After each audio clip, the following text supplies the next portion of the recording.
Hello, ഇന്നത്തെ എൻ്റെ പരീക്ഷണം സുഖിയനാണ്. കുറച്ച് ചെറുപയർ സോക്ക് ചെയ്ത് വെച്ചത് ഇട്ട് കൊടുക്കുന്നത്, ഒരു നുള്ളുപ്പ്, പിന്നെ ആവശ്യത്തിന് വെള്ളം ഇട്ട് കുക്കറിൽ ഒരു 2-3 വിസിൽ. സോക്ക് ചെയ്ത് വെച്ചതായതുകൊണ്ട് 2-3 മതി. സോക്ക് ചെയ്യാത്തതാണെങ്കിൽ ഒരു 5-6 വിസിൽ വേണം.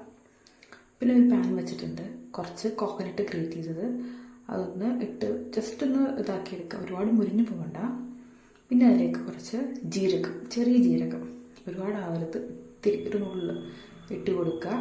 ഒന്ന് ഫ്രൈ ആക്കുക, വാട്ടർ കണ്ടൻറ്റ് പോകണ്ട കേട്ടോ. പിന്നെ ഒരു ശർക്കര, ഒരു അച്ചെടുത്തിട്ടുണ്ട്, അതിനൊന്ന് മെൽറ്റ് ചെയ്തെടുക്കുന്നുണ്ട്. വെള്ളം ഒരുപാട് ഒഴിക്കേണ്ട, ഒരു 1/2 ഗ്ലാസ് നമുക്ക് നോക്കുമ്പോൾ അറിയാൻ പറ്റും. ഇപ്പം ഞാൻ ഒഴിച്ചപ്പോൾ ഇത്തിരി കൂടിപ്പോയിട്ടുണ്ട്. ഇതൊക്കെ എൻ്റെ ഒരു പരീക്ഷണമാണ്. ഞാൻ ഫസ്റ്റ് ടൈമാണ് സുഖേരി ഉണ്ടാക്കുന്നത്. ഞാൻ ഇതേമാതിരി യൂട്യൂബ് വീഡിയോസൊക്കെ കണ്ടിട്ടാണ് ഉണ്ടാക്കുന്നത്. ചെറുപയർ ഓൾമോസ്റ്റ് കുക്കായിട്ടുണ്ട്, ഇത്തിരി വെള്ളമുണ്ട് സാറിൽ. പിന്നെ കോക്കനട്ട് ഇപ്പോൾ ഓൾമോസ്റ്റ് ഇതായിട്ടുണ്ട്. അതിലേക്ക് നമ്മുടെ ശർക്കര ഉരുക്കിയത് ഒഴിച്ചു കൊടുക്കുന്നുണ്ട് കേട്ടോ. എന്നിട്ട് നല്ലോണം മിക്സ് ചെയ്യുക. എന്നിട്ട് ഈ ചെറുപയർ അതിലേക്ക് ഇട്ട് കൊടുക്കുക. എന്നിട്ട് നല്ലോണം കൈ വെച്ചൊന്നും കുഴച്ചെടുക്കാം, അല്ലെങ്കിൽ മറ്റേ തവി വെച്ചായാലും മതി. ആ വെള്ളം വറ്റാൻ വേണ്ടി കുറച്ച് നേരം ഒന്ന് ഫ്ലെയിം കൂട്ടി വെക്കാം കേട്ടോ, ആ ചെറുപയറിലുള്ള വെള്ളം പോകാൻ വേണ്ടിയിട്ട്. ആറി കഴിഞ്ഞിട്ട് നമുക്ക് കൈ വെച്ചോ അല്ലെങ്കിൽ മറ്റേന്തെങ്കിലും തവി വെച്ചിട്ട് ഒന്ന് പ്രസ് ചെയ്ത് കൊടുക്കാം. പിന്നെ ഇപ്പോൾ ഇടുന്നത് ഏലക്കയും പഞ്ചസാരയും കൂടി പൊടിച്ചതാണ് കേട്ടോ, അതും ഇട്ട് കൊടുക്കുന്നുണ്ട്. നല്ലോണം മിക്സ് ചെയ്യാം. ഞാൻ പറഞ്ഞില്ലേ, തവി വെച്ച് ഇങ്ങനെ പ്രസ് ചെയ്ത് കൊടുത്താലും മതി. അപ്പോൾ നമ്മുടെ ഇത് ഉടഞ്ഞിട്ടുണ്ടാവും ചെറുപയറൊക്കെ.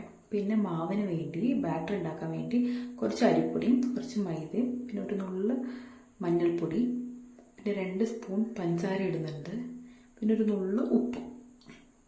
ഇതെല്ലാം കൂടി ഇട്ട് നല്ലോണം മിക്സ് ചെയ്യുക. ആവശ്യത്തിന് വെള്ളം ഒഴിച്ചു കൊടുക്കുക. ഒരു 1.5 ഗ്ലാസ്, 1/2 ഗ്ലാസ് ഇത്തിരി ഒഴിച്ചൊന്ന് മിക്സ് ചെയ്ത് നോക്കുമ്പോൾ പോരാത്ത മാതിരിയുണ്ട്. അപ്പോൾ കുറച്ചും കൂടി ഒഴിച്ചു കൊടുത്തു. ഒരുപാട് ഇതാവരുത്. പിന്നെ കാണാൻ ഭംഗിക്ക് വേണ്ടി കുറച്ച് എള്ളിട്ട് കൊടുക്കുന്നുണ്ട്. മിക്സ് ചെയ്യുക. ഇത് കോട്ട് ചെയ്തെടുക്കാൻ വേണ്ടിയിട്ടാണ് കേട്ടോ. എന്നിട്ട് അതൊന്ന് ഓരോ ബോൾസ് ആക്കി എടുക്കുക. എനിക്ക് ഏകദേശം ഇവിടെ ഒരു 12 ബോൾസ് കിട്ടിയിട്ടുണ്ട് കേട്ടോ.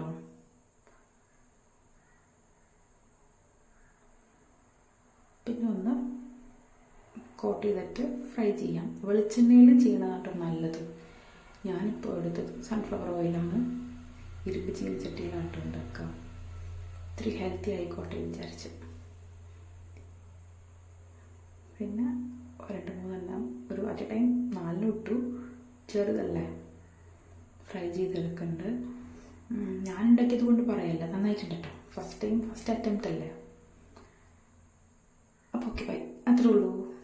ഇഷ്ടമായ ലൈക്ക് ചെയ്യ്, സബ്സ്ക്രൈബ് ചെയ്യും.